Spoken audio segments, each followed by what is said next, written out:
बिस्मिल्लाहिर्रहमानिर्रहीम। Thank you Isaac डार साहब, finance minister साहब।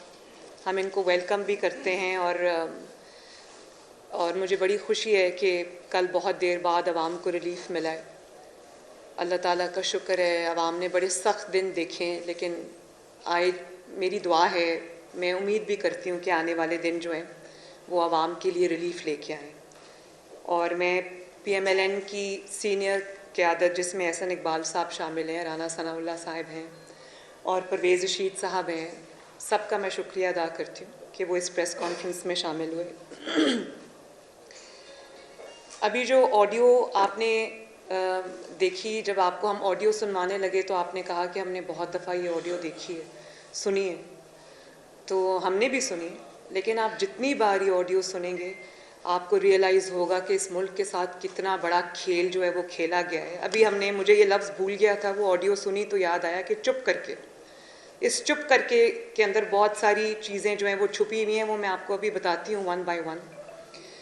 और यूँ तो अगर मैं इस फॉरेन फंडेड फितना जिसका नाम इमरान खान है, मैं एक बार फिर ये कहना चाहती हूँ कि इस शख्स का मैं नाम लेना भी पसंद नहीं करती। और ये वो शख्स है जिसको मैं अपने घर के बाहर वाले दरवाजे से अंदर ना आने दूँ। लेकिन मेरी बदकिस्मती ये है, क्योंकि इसका सच जो है वो आवाम के सामने लाना है, इसका चेहरा आवाम को दिखाना है, क्योंकि ये झूठ बोलता है और झूठ पे झूठ बोलता है, तो वो मुझे करना पड़ता है। तो अगर मैं इसके झूठ गिनवाने लगूँ तो सुबह हो जाएगी, लेकिन इसके झूठों की फहरिस्त जो है वो इतनी तवील है कि वो ख़त्म नहीं होगी अगर मैं इसके कारनामे गिनवाने लगूँ। लेकिन हम अपनी अब तवज्जो जो है वो अभी इस ऑडियो पे रखते हैं। और बहुत सारी ऑडियोज़ आई, प्राइम मिनिस्टर हाउस का डेटा भी लीक हुआ, ऑडियोज़ लीक हुई, मेरी ऑडियोज़ भी लीक हुई। और मगर मैं ये समझती हूँ कि वो तमाम ऑडियोज़ एक तरफ, वो तो बिनाइन ऑडियोज़ है ना। और मैं आज ये दावे के साथ भी कह सकती हूँ और आजिज़ी के साथ भी ये चीज़ कह सकती हूँ कि मुस्लिम लीग नून की कितनी भी ऑडियो सामने आ जाए, मुस्लिम लीग नून की जो आपस की प्राइवेट कॉन्वर्सेशंस हैं, ऑफिशियल कॉन्वर्सेशंस हैं, चाहे वो घर पे हों या वो प्राइम मिनिस्टर के ऑफिस में हों, कभी आपको कभी मुल्क के ख़िलाफ़ कोई चीज़ सुनने को नहीं मिलेगी। इंशाअल्लाह ताला ना है, ना हुई है, ना होगी, क्योंकि मुस्लिम लीग नून अपना मफाद, सियासी मफाद कुर्बान कर सकती है, लेकिन पाकिस्तान के मफाद पे, पाकिस्तान की सलामती पे मुस्लिम लीग नून कभी समझौता नहीं करेगी। तो हमने बड़ा सुना जब इसको पता चल गया कि इसकी हुकूमत जाने वाली है और इसके मेंबर्स, इसके अपने मेंबर्स इसके ख़िलाफ़ हो गए हैं और वोट ऑफ नो कॉन्फिडेंस कामयाब होने वाला है, तो साजिश कॉन्स्पिरेसी की हमने सुन के हमारे कान पक गए। मुझे तो पहले दिन से पता था कि ये शख्स झूठ बोल रहा है, लेकिन जाहिर है कि जब एक शख्स इस तरह झूठ बोले, वो वज़ारत उज़्मा के 4 साल गुजार कर जब वो टीवी पर आए और सियासी जलसों के अंदर वो एक कागज़ लहराए और कहे ये साइफ़र है, ये ख़त है जो मुझे आया है, तो इंसान सोचने पे मजबूर तो हो जाता है ना कि ये क्या बात कर रहा है। हो सकता है भाई किसी ने धमकी दी हो। मुझे बहरहाल पहले दिन से पता था कि ये झूठ बोल रहा है, क्योंकि इस सदी का सबसे बड़ा झूठ ये है कि इमरान खान कभी सच बोल सकता है। तो साजिश तो हुई, लेकिन वो साजिश ना मुस्लिम लीग नून ने की, ना PDM ने की, ना पीपल्स पार्टी ने की, ना वो इस्टेब्लिशमेंट ने की, ना वो किसी और मुल्क ने की, ना वो किसी गैर मुल्की सफ़ीर ने की। वो साजिश हुई है और उस साजिश का मास्टरमाइंड फॉरेन फंडेड फितना इमरान खान है और उसके जो अकम्प्लिसेस इन क्राइम हैं, उसके जो एडर्स हैं, अबेटर्स हैं, सहूलतकार हैं, उसके अंदर उसका जो प्रिंसिपल सेक्रेटरी है आज़म खान, उसके अंदर जो उस वक्त के फॉरेन मिनिस्टर, इस फितना की हुकूमत का जो फॉरेन मिनिस्टर थे शाह महमूद कुरैशी साहब, और इनकी जो जमात है उसका जो सेक्रेटरी जनरल है असद उमर साहब, ये 3 लोग उसमें शामिल हैं और इस गैंग का सरबराह इमरान खान खुद है। और देखें अफसोस की बात है वो प्राइम मिनिस्टर हाउस, वो प्राइम मिनिस्टर का दफ्तर जिसके अंदर बैठ के अवाम की बेहतरी के प्लान बनते हैं, अपनी हुकूमत को किस तरह से उसने डिलीवर करना है, जो मुल्कों के साथ अपने ताल्लुकात कैसे बेहतर करने हैं, इकॉनमी कैसे बेहतर करनी है, सिक्योरिटी कैसे बेहतर करनी है, आवाम आदमी को रिलीफ कैसे देना है। मैंने तो 4 साल जो वज़ीर आज़म नवाज शरीफ साहब के साथ मैंने जो वक्त गुजारा, उसमें तो मैंने यही देखा कि कभी हेल्थ प्रोग्राम बन रहा है, कभी डार साहब के साथ इकॉनमी पे बात हो रही है कि जीडीपी को कहाँ तक लेकर जाना है, और जो अभी क्योंकि तेल की कीमतें कम हो रही हैं तो आवाम को मैक्सिमम रिलीफ पास ऑन करना है। मैंने तो ये बातें सुनी हैं। मुझे तो पता नहीं था कि अवाम के जो नुमाइंदा है उसके दफ्तर में बैठकर, पाकिस्तान के हाईएस्ट ऑफिस में बैठकर कोई वजीर आज़म, भले वो जाली वजीर आज़म हो, वो मुल्क के खिलाफ साजिश के ताने बाने बुनेगा। और फिर सिर्फ साजिश नहीं हुई, ये सिर्फ एक कॉन्स्पिरेसी थ्योरी नहीं थी कि मुझे मुल्क से मुझे वजारत उज़्मा से निकाल रहे हैं या मेरा वोट ऑफ नॉन कॉन्फिडेंस जो है वो कामयाब होने जा रहा है। ये टैंपरिंग हुई है। ये इससे ज़्यादा सीरियस बात हुई है कि आप कहते हैं एक साइफर आया है तो वो आप उसको कह रहे हैं कि चुपके से वो जो साइफर है उसको अवाम को क्या पता। असद उमर ने, इतना क्रेडिट मैं असद उमर साहब को देती हूँ कि उन्होंने कहा कि सर ये कोई लेटर तो नहीं है, ये तो ट्रांसक्रिप्ट है। ट्रांसक्रिप्ट का लोगों को क्या पता, साजिश बनाओ ना। जैसे बेगम साहिबा ने फरमाया था कि अरसलान बेटा सब कुछ साजिश में छुपा दो, गद्दारी में छुपा दो, जो कोई हम पे तनकीद करे, चाहे वो तोशा खाना हो, फॉरेन फंडिंग हो, कुछ भी हो, कहो जी ये तो गद्दारी के साथ लिंक कर दो। तो खुद उन्होंने भी यही किया प्राइम मिनिस्टर्स ऑफिस में बैठकर। आपने पाकिस्तान के इतने सेंसिटिव डॉक्यूमेंट के साथ आपने टैंपरिंग की, आपने जालसाजी की, आपने उसको बदला। और अभी जैसे डार साहब ने आपको बताया और कल कैबिनेट मीटिंग में भी ये बताया गया कि वो साइफर जो है उसकी ओरिजिनल कॉपी है मिनिस्ट्री ऑफ फॉरेन अफेयर्स में, और उसका जो वो था कॉपी थी वो वजीर आजम हाउस से गायब है। जहां आप 2000 पानी की बोतलें, मिनरल वाटर जाते जाते, बड़ा सोना था ना, एक डायरी लेके गए और चुपके से निकल गए, 2000 मिनरल वाटर की बोतल्स जैसे आप उठा के ले गए, इसी तरह आप साइफर की कॉपी भी उठा के ले गए। क्योंकि आपने टैंपरिंग की थी, क्योंकि आपने जालसाजी की थी, आपने उसको तब्दील किया था। और आपने ये सोचा कि अवाम तो बेवकूफ़ है, चुप करके ये कर दो, लोगों को क्या समझ आएगी। इससे आपने पाकिस्तान की जो इज्तमाही दानिश है, पाकिस्तान की जो इज्तमाही अकल है, समझ है, फहम फरासत है, उसको आपने उसकी तजलील की है। आपको माफ़ी मांगनी चाहिए पाकिस्तान के अवाम से, और सबसे ज़्यादा माफ़ी आपको अपनी जमात से मांगनी चाहिए जिनके सामने खड़े होकर आपने वो झूठा ख़त लहराया और झूठ बोला साजिश का, और उन्होंने मान लिया। उनके बारे में अब मैं क्या बात करूं। और आज वो कह रहे हैं कि बात ज़रा सुने तो सही, मतलब शैतानी ज़ेन की इख्तरा के साइफर तो है ना। अब जो लोग ये बात करते हैं उनको अंदाज़ा ही नहीं है कि अमूरे जो हुकूमत होते हैं, ममलिकत है, वो चलाए किस तरह से जाते हैं। और आपने साजिश की पाकिस्तान की, अपनी हुकूमत जाने के लिए आपने बहाना गढ़ना था कि मैं बाहर निकल के यतीम मस्कीन बन के लोगों को बताऊं ओ हो मेरे खिलाफ साजिश हो गई। लेकिन असल बात यह है कि आपने साजिश की पाकिस्तान की सालमियत के खिलाफ, आपने साजिश की नेशनल सिक्योरिटी के खिलाफ, आपने साजिश की पाकिस्तान के जमहूरी निज़ाम के खिलाफ, आपने साजिश की पाकिस्तान की फॉरेन पॉलिसी के खिलाफ, आपने साजिश की सफारती ताल्लुकात पाकिस्तान के उसके खिलाफ। और आज मुझे ये बताया जाता है, मुझे अभी प्राइम मिनिस्टर साहब ये बता रहे थे कि कोई मुल्क आपको कोई ख़त लिखने पे तैयार नहीं है, कोई सफ़ीर आपके साथ बात करने को तैयार नहीं है, क्योंकि किसी का पाकिस्तान के ऊपर एतबार नहीं रहा। वो कहते हैं कि हम कोई ख़त भेजें या हम कोई साइफर भेजें या हम कोई कम्युनिकेशन भेजें तो हमें बाद में पता चलेगा कि वो तो तब्दील करके तो उसका तो साजिश बन गई है, हम साजिशी बन जाएंगे। ये मेरे साथ बैठे हुए थे, अभी हम प्राइम मिनिस्टर के घर से आ रहे हैं, ये एहसन इकबाल साहब भी थे, राना सनाउल्लाह साहब भी थे, हम सब थे। तो प्राइम मिनिस्टर ने कहा कि कोई मुल्क पाकिस्तान से बात करने को तैयार नहीं, सब डरते हैं पाकिस्तान से। तो ये क्या इमेज आपने बिल्ड किया पाकिस्तान का लोगों के सामने। और आपने उस साजिश जो कभी थी ही नहीं, साजिश थी ही नहीं, उस झूठी साजिश के ड्रामे की आड़ में आपने पाकिस्तान के सफारती ताल्लुकात को, पाकिस्तान के फॉरेन रिलेशंस को आपने खेल तमाशा बना दिया। आपने लोगों को ये बताया उस साजिश की आड़ में कि पाकिस्तान एक गुलाम मुल्क है, पाकिस्तान एक कमज़ोर मुल्क है। आपको शर्म आनी चाहिए थी ये बात करते हुए।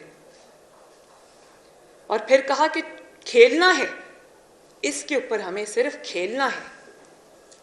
मतलब इंसान का दिमाग चकरा जाए कि जो शख्स भले वो कितना गैर जिम्मेदार हो, कितना नाअहल हो, कितना नालायक हो, बहरहाल तुम 4 साल इस मुल्क की वजारत उज़्मा की कुर्सी पर बैठ कर आए। आपके मुंह से ये बात सुनना कि जो मामला कौमी सलामती का हामिल है उस पर हमने सिर्फ खेलना है, ये जो जुमला इमरान खान साहब की ऑडियो में है ना कि हमने सिर्फ खेलना है, इसमें उनकी 25 साल की, जिसको कहते हैं ना, वो कहते हैं मेरी 25 साल की जिद्दोजहद, वो उनकी 25 साल की जिद्दोजहद, उनकी 25 साल की जो सियासत है वो इस एक जुमले में छुपी है।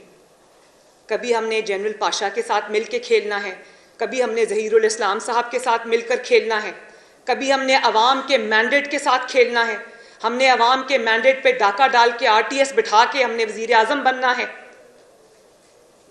और कभी हमने, जैसे अभी डार साहब ने कहा, कि मईशत के साथ खेलना है।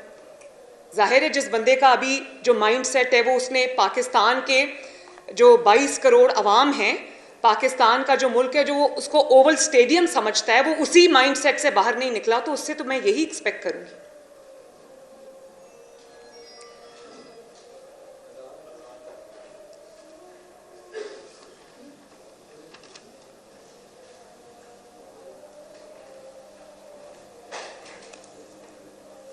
अजान हो रही है, हो जाए।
फिर देखिए, ये सिर्फ ये जो ऑडियोज़ हैं, ये कोई स्टैंड अलोन साजिश नहीं है पाकिस्तान के ख़िलाफ़। ये एक पूरा माइंडसेट है।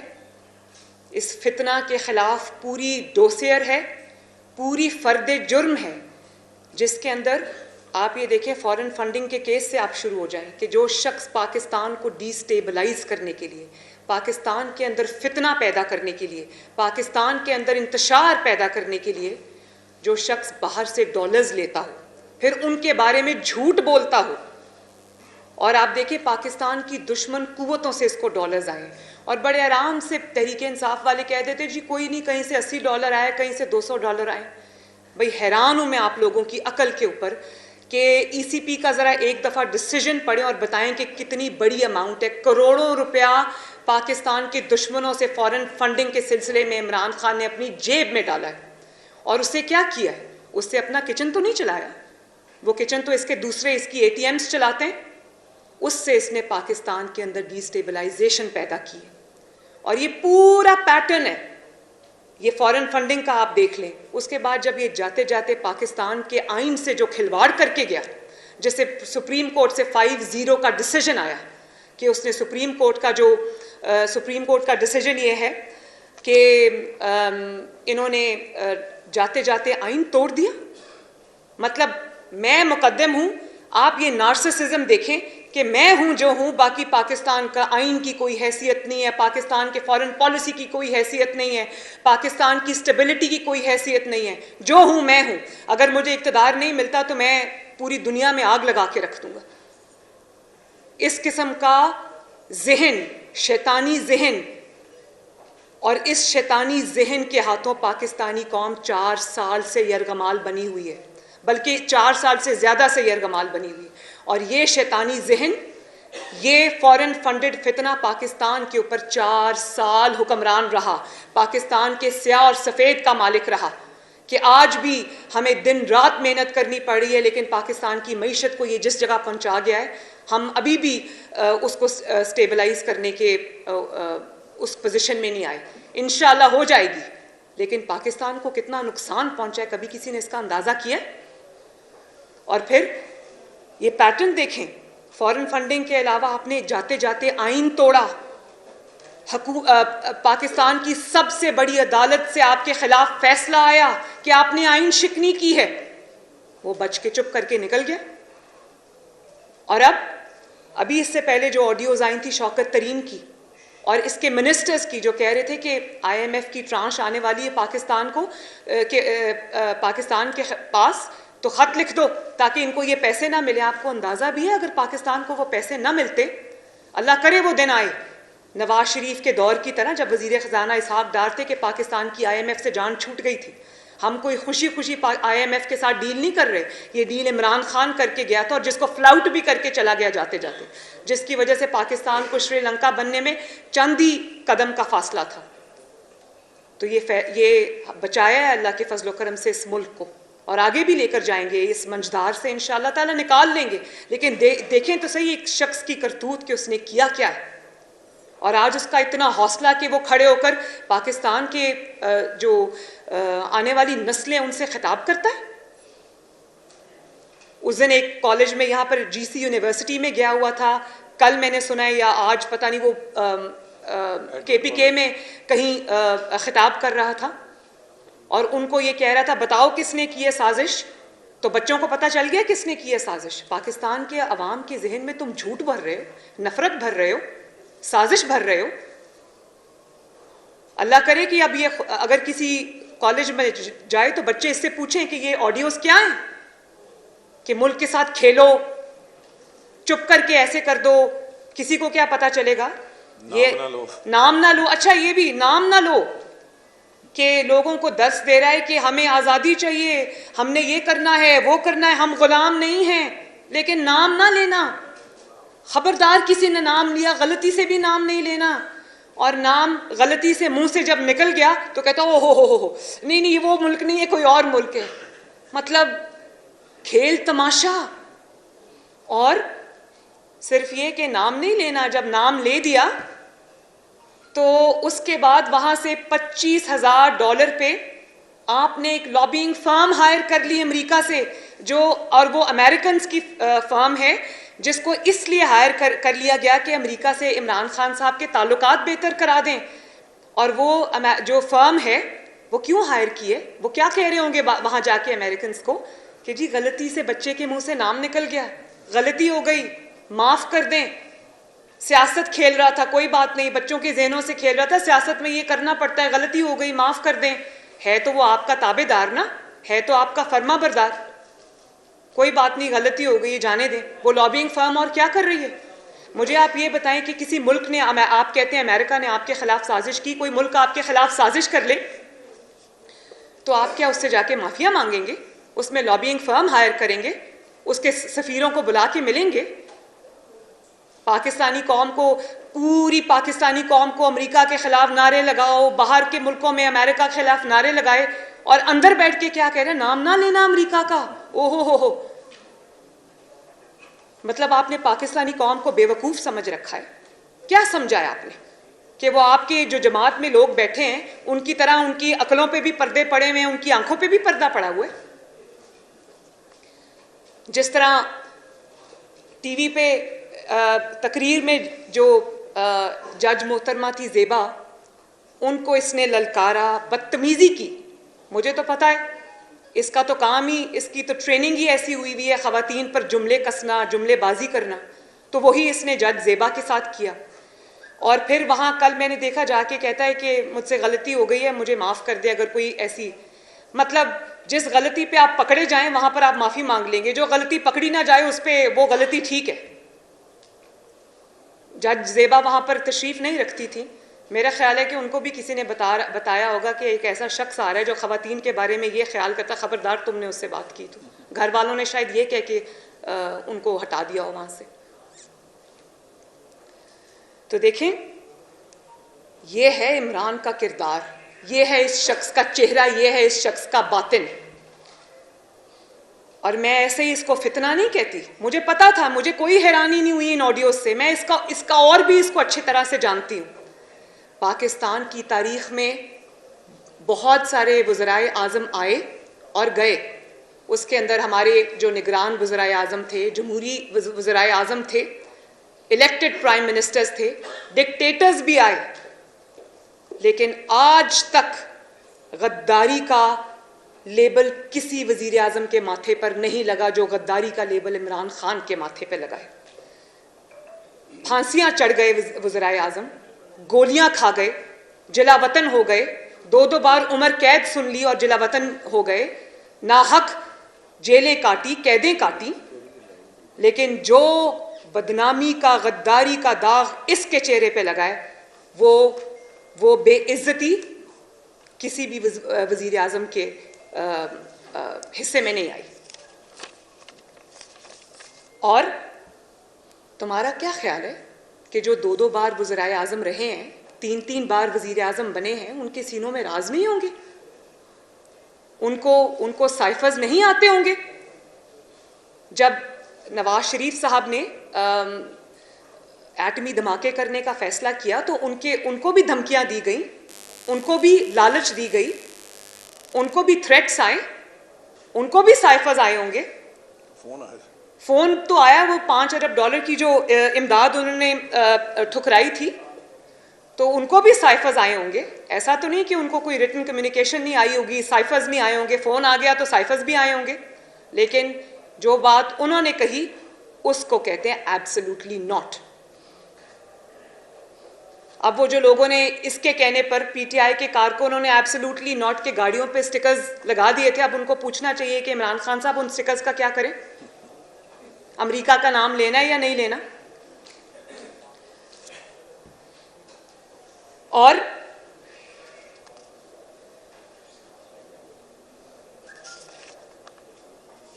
फिर आपने अभी डार साहब से सुना कि वो साइफर पीएम हाउस से गायब हो गया।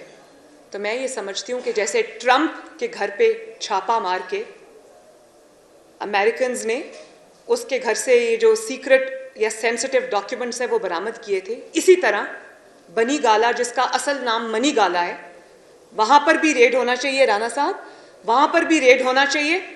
वहाँ से आपको पता चलेगा कि वो साइफर की कॉपी किधर गई और जो असल मिनट्स थे वो क्या थे, असल ख़त था वो क्या था, असल कम्युनिके था वो क्या था, और उसको टैंपर करके क्या बना दिया, तभी जेब में डाल के वो ख़त ले गए।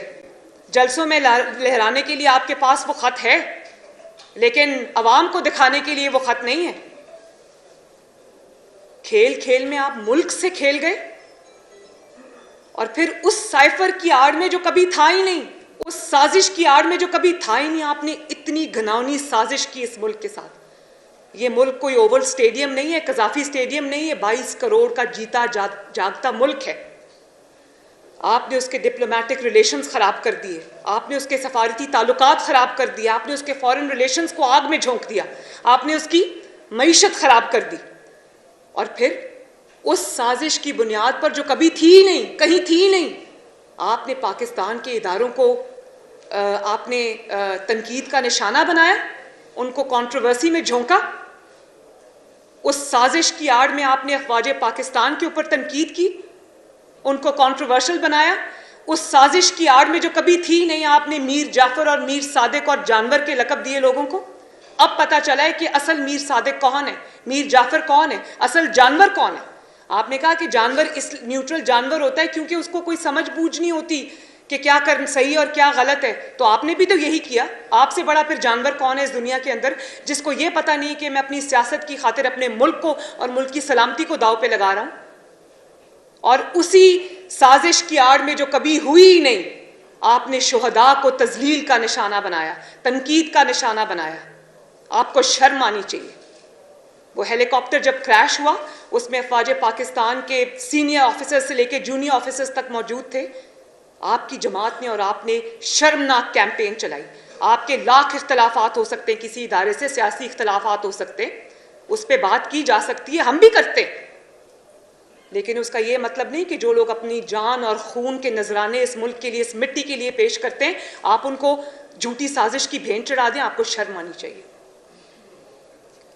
और वो जो XYZ तुम करते फिरते हो कि XYZ ने मेरे खिलाफ साजिश की, इस ऑडियो ने बताया कि वो X भी तुम हो, Y भी तुम हो, Z भी तुम हो, मीर सादिक भी तुम हो, मीर जाफर भी तुम हो, जानवर भी तुम हो।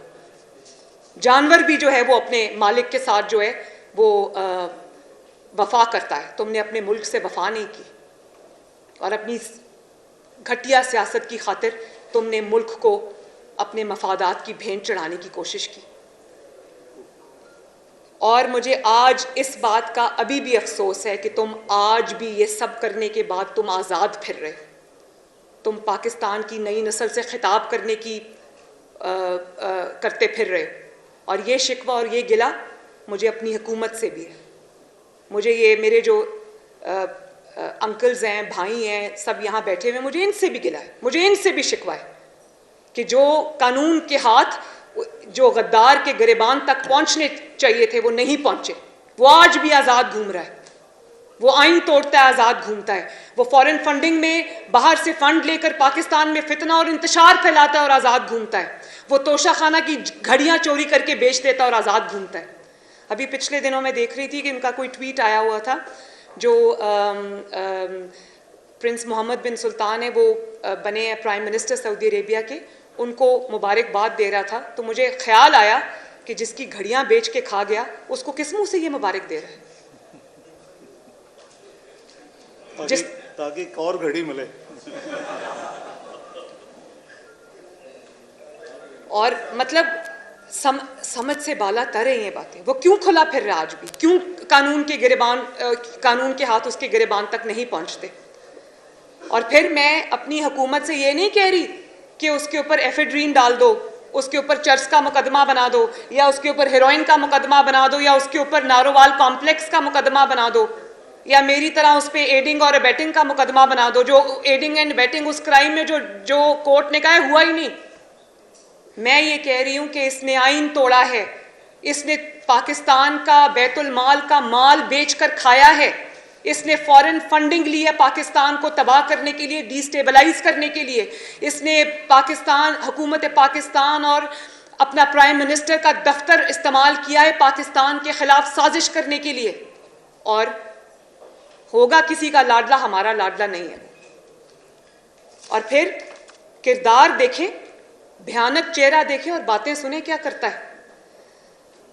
पहले भी जब DGISI का तकर्रर हुआ तो वो झाड़ फूंक के नज़र हो गया, क्योंकि इसको आंखें, कान और नाक चाहिए थे। तो इसने अफवाज पाकिस्तान की तकर्रियों को इसने लिम्बो में रखा।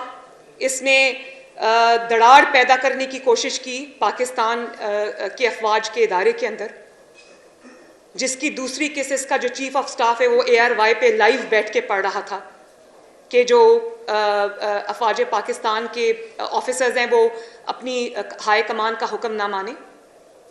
और बात देखें, हिम्मत देखें इस शख्स की कि क्या क्या ग्लेरिंग चीज़ें इसकी सामने आई हैं, और जलसों में खड़े होकर चीफ ऑफ आर्मी स्टाफ की तकर्री के बारे में बात करता है। जिस शख्स को गद्दार बनाकर, गद्दारी का तौक जिसके गले में होकर उसको सलाखों के पीछे होना चाहिए था, उसकी इतनी हिम्मत कि आज वो उस तकर्री को भी कंट्रोवर्सी में झोंकना चाहता है। हैरान हूं मैं अपने ऊपर भी, इस मुल्क के सिस्टम के ऊपर भी कि ऐसा शख्स आज भी खुला फिर रहा है। और कोई बाईद नहीं है कि आइंदा आने वाले दिनों में कोई और ऑडियो भी आ जाए, मुझे नहीं पता वो है या नहीं है, कि वो कहें कि हमने आर्मी चीफ की तकर्री से भी खेलना है। हिम्मत देखें इस शख्स की, तुम होते कौन हो जिससे मशवरा भी किया जाए? तुम्हारी तो पूरी फर्द जुर्म है पाकिस्तान के खिलाफ इक़दामात की, तुमसे कोई मशवरा करे भी तो क्यों करे?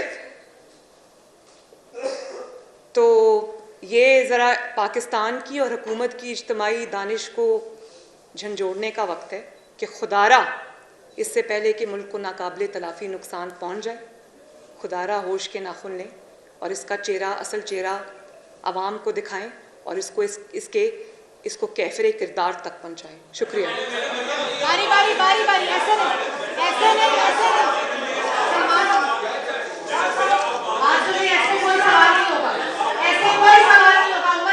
अच्छा उमर एक मिनट, उस्मान एक मिनट। आप सबको पता है कि मैं आखिरी सवाल का जवाब देने के बाद उठती हूँ, तो हौसले का, हिम्मत का मुजाहरा करें। सलमान गनी साहब जी जी, सीनियर तरीन है, एहतराम करना चाहिए। सलमान गनी साहब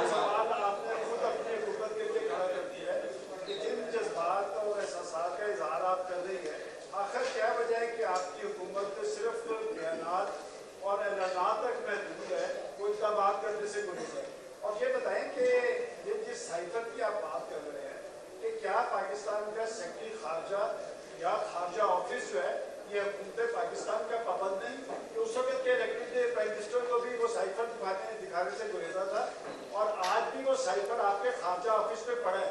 अगर प्राइम मिनिस्टर हाउस से कोई चोरी हुआ है तो वो आपके खारजा ऑफिस में पड़ा है।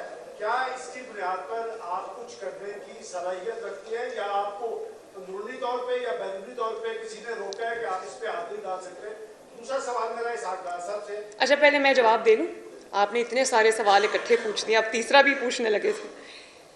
शुक्रिया सलमान गनी साहब, आपने बड़ी अच्छी बात की और मैं ये समझती हूँ कि जो कमेटी बनी है कल इसकी इन्वेस्टिगेशन के लिए, ये मामला इन्वेस्टिगेटेड है, इस मामले में इन्वेस्टिगेशन की ज़रूरत नहीं है। जो शख्स अपने मुंह से इतराफ़ कर रहा है कि हाँ मैंने ये गुनाह किया, हाँ मैंने पाकिस्तान की तकदीर से खेला, और खेलो और चुप कर जाओ, उसके बाद आपको इतराफ़ गुनाह के बाद आपको और क्या सबूत चाहिए? हाँ एक रस्मी कार्रवाई होती है जिसमें आप उसको भी बुलाएं, उसकी बात भी सुने, जिसमें आप, क्योंकि आप मुजरिम को एक मौका देते हैं, उसकी भी बात सुने। आप जो आपके प्रिंसिपल सेक्रेटरी थे आज़म खान साहब, उनकी भी बात भी सुने कि आपने ऐसे गलत काम में उनको रोका क्यों नहीं, उनकी मावनत क्यों की, उनकी बात भी सुने। आप जो भी असद उमर साहब की बात भी सुने, शाह महमूद कुरैशी साहब की बात भी सुने, उनको एक एक मौका मिलना चाहिए, लेकिन जुर्म साबित करने की ज़रूरत नहीं है। वो ये ऑडियो सबूत है, वो अपने ज़बान से इतराफ़ कर रहे हैं कि हाँ हमसे ये गुनाह हुआ है और मेरा अपनी हुकूमत से गिला जायज़ है। मैंने तो कहा है कि किसी एक का ये लाडला होगा, जनूबी पंजाब के किसी जगह का लाडला होगा, हमारा लाडला नहीं है ये। और ये भी मैं बता दूं, ये उनका भी लाडला नहीं है। हर कोई अपना अपना खेल खेल रहा है, इमरान खान को इस्तेमाल कर रहा है जैसे उसने, इमरान ने उसको इस्तेमाल किया।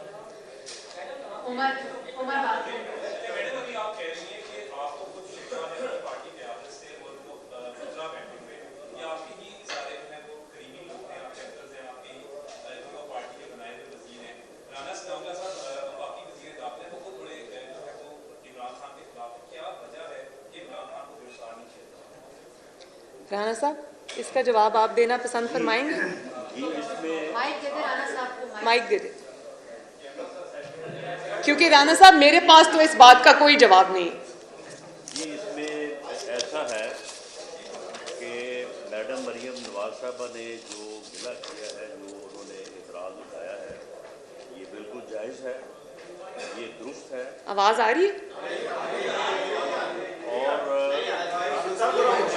जी तो मैंने कहा कि ये एतराज़ जो मैडम मरियम नवाज साहबा ने उठाया है ये बिल्कुल दुरुस्त है, ये जायज़ है, लेकिन ये बात मलहूज़ खातर रखी जाए कि ये PMLN की हुकूमत नहीं है, ये इत्तेहाद की हुकूमत है और इत्तेहाद में सबको ऑन बोर्ड लेके चलना पड़ता है। इस सिलसिले में जो कल मीटिंग हुई है कैबिनेट की 25 मई के वाक़यात के बाद मेरा ये बड़ा फॉर्म जो है वो एनालिसिस था और रिक्वेस्ट थी कैबिनेट से कि कैबिनेट जो है वो इस बारे में फैसला करे और इसके ख़िलाफ़ विकनी जो है वो waging war against the government और पाकिस्तान के कैपिटल पर मुसल्ला जथे से हमलावर होने का जो है वो मुकदमा दर्ज किया जाए, इसे गिरफ़्तार किया जाए, इसे प्रोसिक्यूट किया जाए।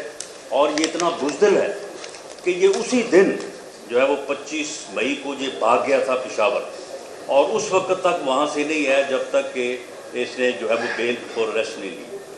उस वक्त कैबिनेट ने इसके ऊपर कोई फ़ैसला करने की बजाय एक सब कमेटी बना दी और सब कमेटी के जब मामला सुपुर्द होता है तो फिर बात लंबी हो जाती है। कल जो है कल कैबिनेट ने इस बारे में बड़ा फर्म फैसला किया है और इस मामले को पार्लियामेंट में भी उठाया जाएगा और मुझे उम्मीद है कि बहस के बाद पार्लियामेंट जो है इसके ख़िलाफ़ आर्टिकल 6 का रेफरेंस दायर करने का फ़ैसला करेगी और उस फैसले के बाद ये आदमी जो है ये अपने अंजाम को पहुँचेगा। देखिए, मैं इसमें एक चीज़ ऐड करना चाहूँगी जो राना साहब ने अभी कहा कि इन्होंने कहा इत्तेहादियों की हुकूमत है। बिल्कुल, इत्तेहादियों की हमारे साथ इत्तेहादी भी हुकूमत में शामिल हैं, लेकिन मुझे ये बताएं कि ये ना मेरा मुस्लिम लीग नून का मसला है, ना ये पीपल्स पार्टी का मसला है, ना ये किसी और इत्तेहादी जमात का मसला है, PDM का मसला नहीं, ये पाकिस्तान की बात है। और मुझे ये बताएं कि जितनी भी जमातें बैठी हैं PDM में, सब मुहिब्बे वतन जमात है। जब आप उनके सामने ये बात आई है तो कौन है वो शख्स पाकिस्तानी 22 करोड़ में एक भी नहीं होगा जो कहेगा इसके खिलाफ एक्शन ना लिया जाए।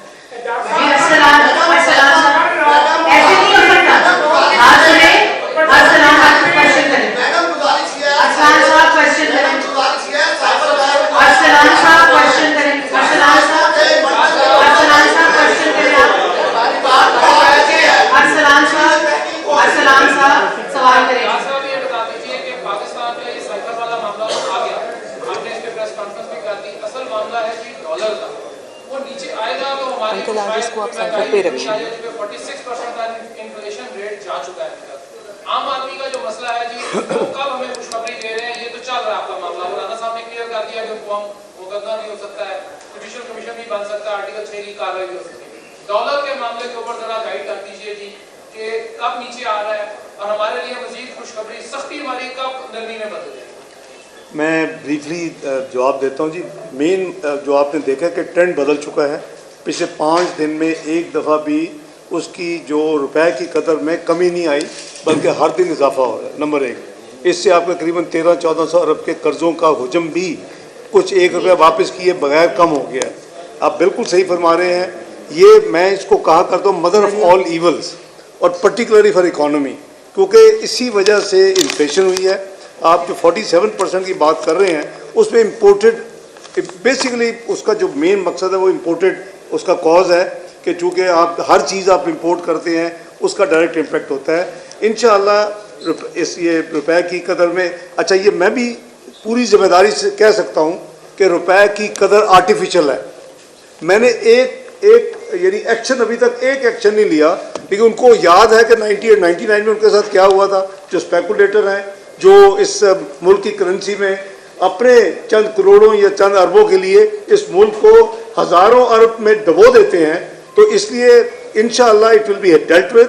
मेरा ख्याल है कि उन्होंने वॉलंटरली जो मार्केट मुझे दिखा रही है उन्होंने एक्शन शुरू कर दिया है। अभी मैं सिर्फ वॉच कर रहा हूँ, लेकिन हम तमाम देखें, ये हमारा फ़र्ज़ है और मैं आपको जिम्मेदारी से बता रहा हूँ कि रुपए की असल वैल्यू ये नहीं है, ये अंडर वैल्यू है। इसको इससे ज़्यादती की गई है, इसमें खेल खेला गया है और हम उनको नहीं छोड़ेंगे। जी जी जी जी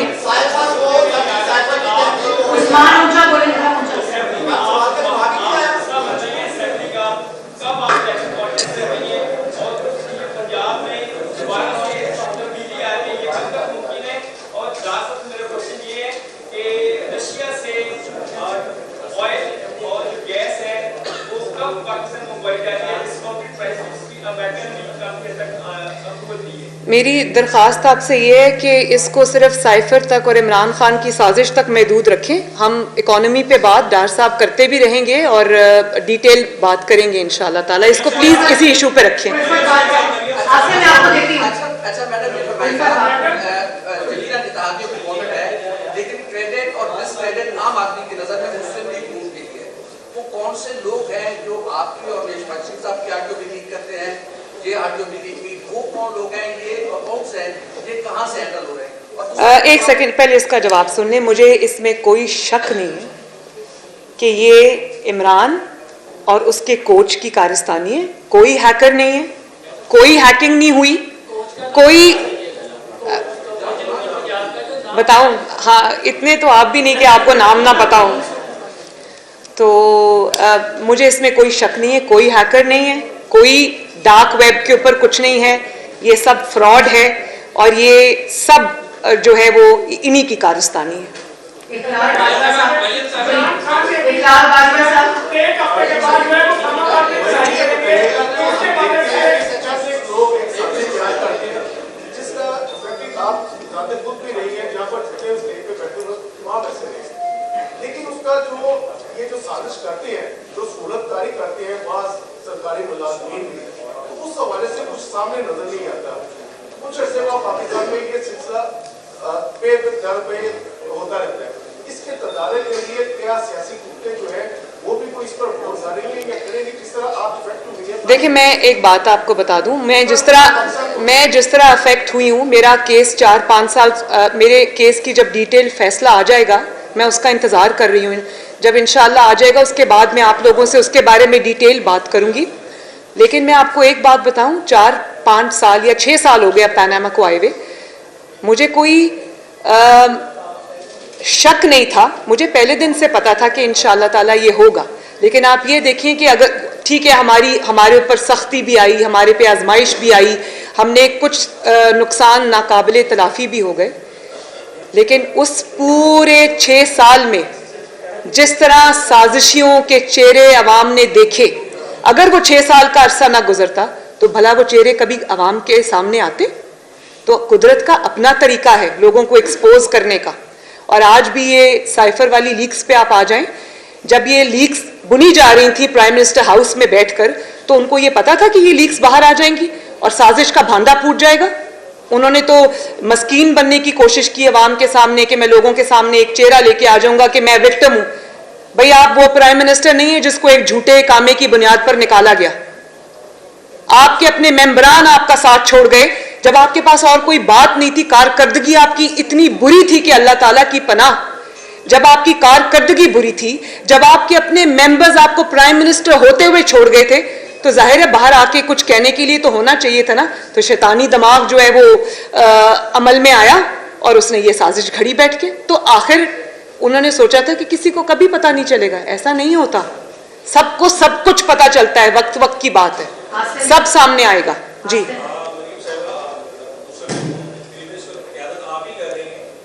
अच्छा,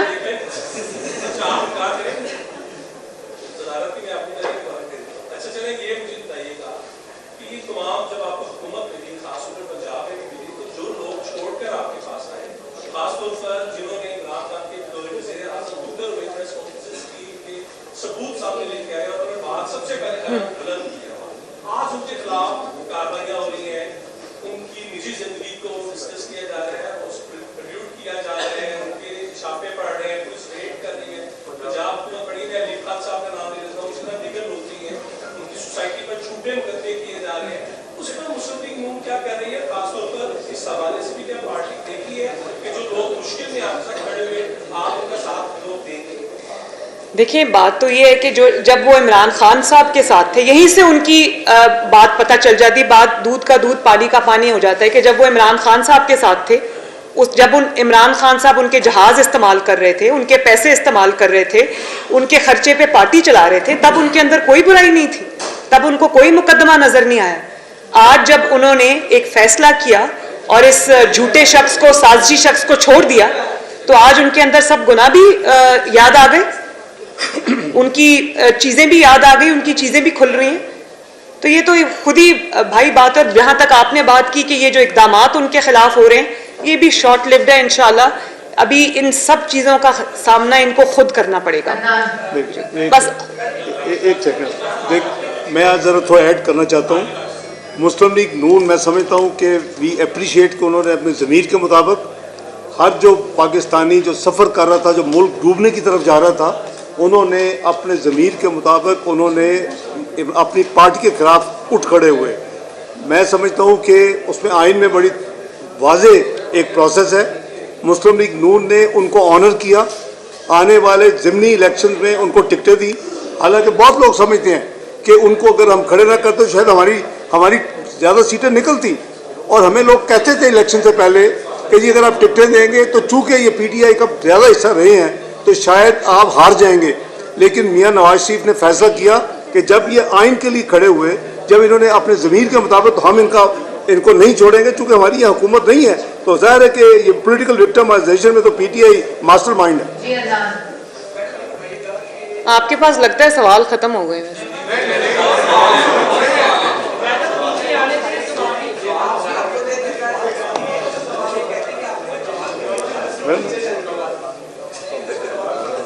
अदनान, इसका जवाब मैं वैसे कोर्ट के बाहर दे भी चुकी हूँ कि जो मेरे दामाद की मशीनरी आई थी भारत से, वो इमरान खान साहब के दौर में आई थी, वो मेरे दौर में नहीं आई। तो इमरान खान साहब जो कहते हैं कि मरियम को शर्म आनी चाहिए, शर्म इमरान साहब को आनी चाहिए। हालांकि उसकी जायज़ आई है, उस वक्त इम्पोर्ट खुली थी तो वो इमरान जब प्राइम मिनिस्टर था तब आई थी। और मैंने बिल्कुल, प्राइम मिनिस्टर खुद कह चुके हैं, शहबाज शरीफ साहब खुद कह चुके हैं कि ना मैंने उनसे कोई सिफारिश की, ना मैंने उनसे कोई कहा। उन्होंने कहा कि ये कानून अब बदल गया है तो एप्लीकेशन विड्रॉ कर ली गई, किसी ने जिद नहीं की। जी, मंसूर अली खान साहब, ये मेरा मुल्क है, इसके कानून का एहतराम मुझ पे वाजिब है। मंसूर अली खान जी, ये जो ऑडियोज के ऊपर पूरी प्रेस कॉन्फ्रेंस हुई है, इसका असल जो पॉइंट है वो ये है कि पब्लिक में कोई और पोजीशन ली जाती है, कमरों के अंदर कोई और पोजीशन। हाँ, लेकिन ये भी हकीकत है कि आपकी अपनी भी ऑडियो लाई है और उसके अंदर ये नजर आया है कि मिर्जा इस्माइल साहब के हवाले से पब्लिक सुनने में हमें बताया जाता है बड़े जबरदस्त इंटरव्यू है। आपकी ऑडियो में पता लगता है कि नहीं, उनकी तो बड़ी शिकायतें आ रही हैं, उन्होंने बड़ा सीना हराम किया और बड़ा तंग किया। अब मेरा पॉइंट ये है कि ये सारा कुछ जो कुछ हो रहा है सियासी मंजरनामे में, असल बात जो है वो हम सब जानते हैं कि अगले 2 महीने में एक बड़ी इंपॉर्टेंट डेट, एक बड़ी इंपॉर्टेंट तायनाती आ रही है। उस हवाले से आप पब्लिक में ये पोजीशन लेती रही है कि आप एक्सटेंशन को गुनाह समझती हैं, क्या बंद कमरों में भी आप यही समझती हैं? बड़ा अच्छा आपने सवाल पूछा। अब मैं आपको ये बता दूं कि मेरी पब्लिक में भी वही स्टेटमेंट्स होती हैं। I was the only one जिसने कीमतों को अपोज किया था। मेरी गवर्नमेंट मुझसे नाराज़ भी हुई, मुझे गिले शिकवे भी हुए, आप विटनेस हैं इस चीज़ की। जब कीमतें बढ़ाई गई तो मैं उसके साथ खड़ी नहीं हुई, और उसी के बारे में मैंने प्राइम मिनिस्टर से उस ऑडियो में बात की थी। तो मुझे फ़ख्र है इस बात का कि मुझे, आपने कहा ना कि सब कुछ वो एक्सटेंशन या वो तकर्री के वजह से हो रहा है, बिल्कुल नहीं। ये सब इसलिए हो रहा है कि हुकूमत का एक ही मकसद है, मेरा एक ही मकसद है कि जब अगर हम हुकूमत में हैं तो हम आवाम को रिलीफ दें, इस मुल्क की खिदमत करें। और मेरी ऑडियो में भी यही बात थी जब मैं प्राइम मिनिस्टर से ये कह रही थी, और मेरी ट्वीट पर जो पूरी दुनिया में करोड़ों लोगों ने देखा, मेरी ट्वीट में भी यही बात थी। मेरी बात में कोई डबल स्टैंडर्ड नहीं है। मैं बल्कि घर पे इससे ज़्यादा सख्त बात करती हूँ। सियासी मजबूरियाँ होती हैं, आपको मीडिया पे आकर आपको बड़ी प्रॉपराइटी के डोमेन में रहकर बात करनी पड़ती है, within the bounds of propriety. तो मैं वो करती हूँ, लेकिन जब हम आपस में बैठते हैं तो हम आवाम के लिए जो रिलीफ की बात है, मैं उसमें बहुत सख्त बातें कर जाती हूँ। आज भी करके आई हूँ, बाय द वे।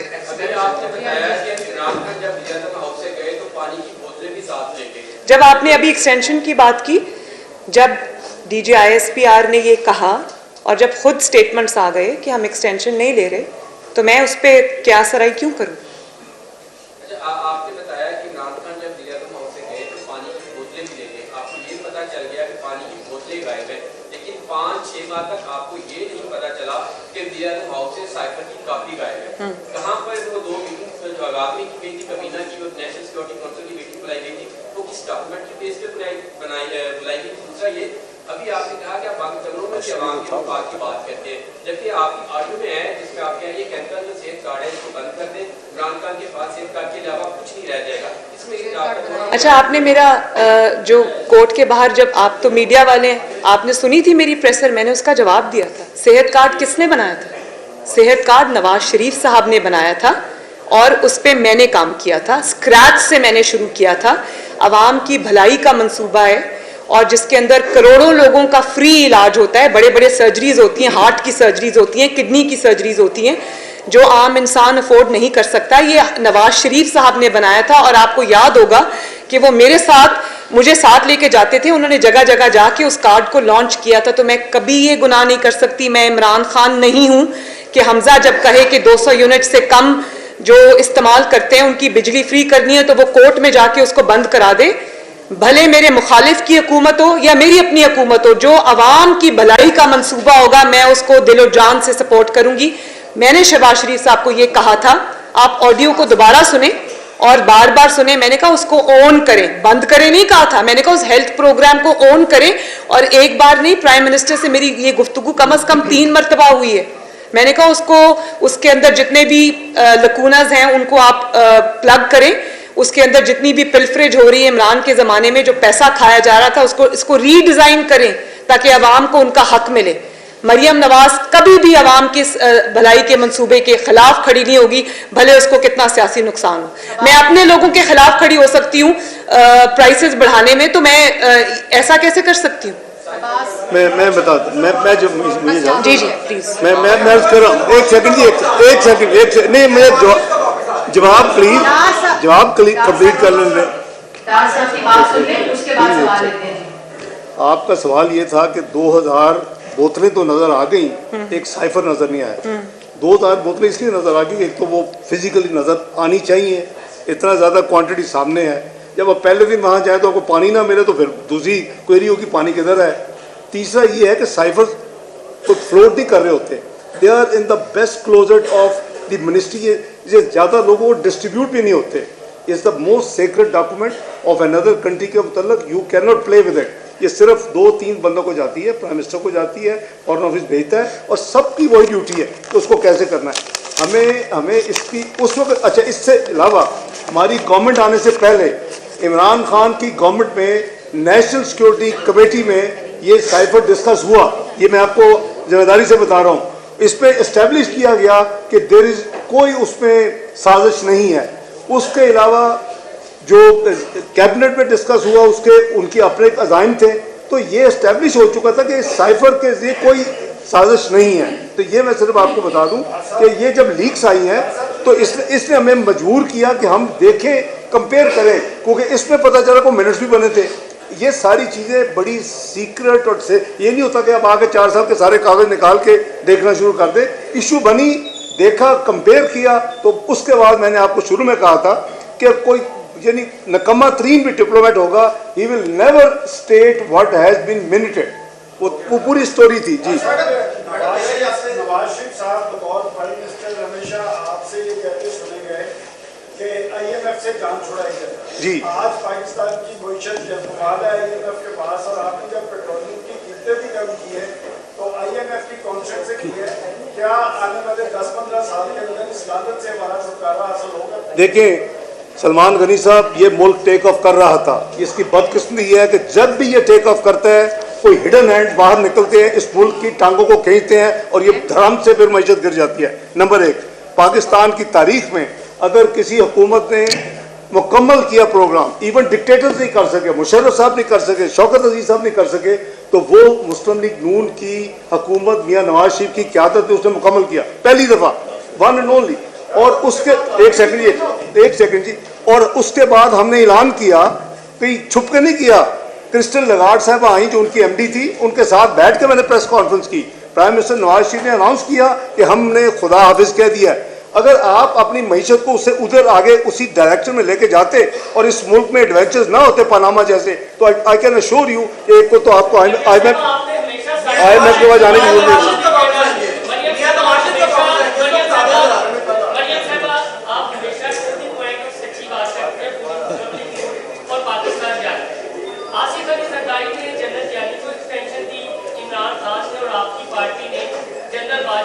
एक्सटेंशन दी, जबकि बतौर वज़ीर आज़म नवाज शरीफ ने आज तक किसी को एक्सटेंशन नहीं दी। आप ये बताएं कि नवाज शरीफ अपने भाई को फॉलो करेंगे, इमरान खान को फॉलो करेंगे या आसिफ ज़रदारी, और आपका क्या? आपने जो नहीं सॉरी मैंने जो आपने बात की कि नवाज शरीफ साहब डार साहब आ गए हैं और इंशाअल्लाह ताला बहुत जल्द, बड़ी जल्दी वो भी आएंगे। बहुत जल्द नवाज शरीफ साहब भी आएंगे, अपनी पार्टी को भी संभालेंगे, इस मुल्क को भी संभालेंगे। और जहाँ तक आपने जो बात की, जो जब मौका आएगा तो जो पाकिस्तान का आइन कहता है, पाकिस्तान का कानून कहता है, हम इंशाअल्लाह वही करेंगे। बहुत बहुत शुक्रिया।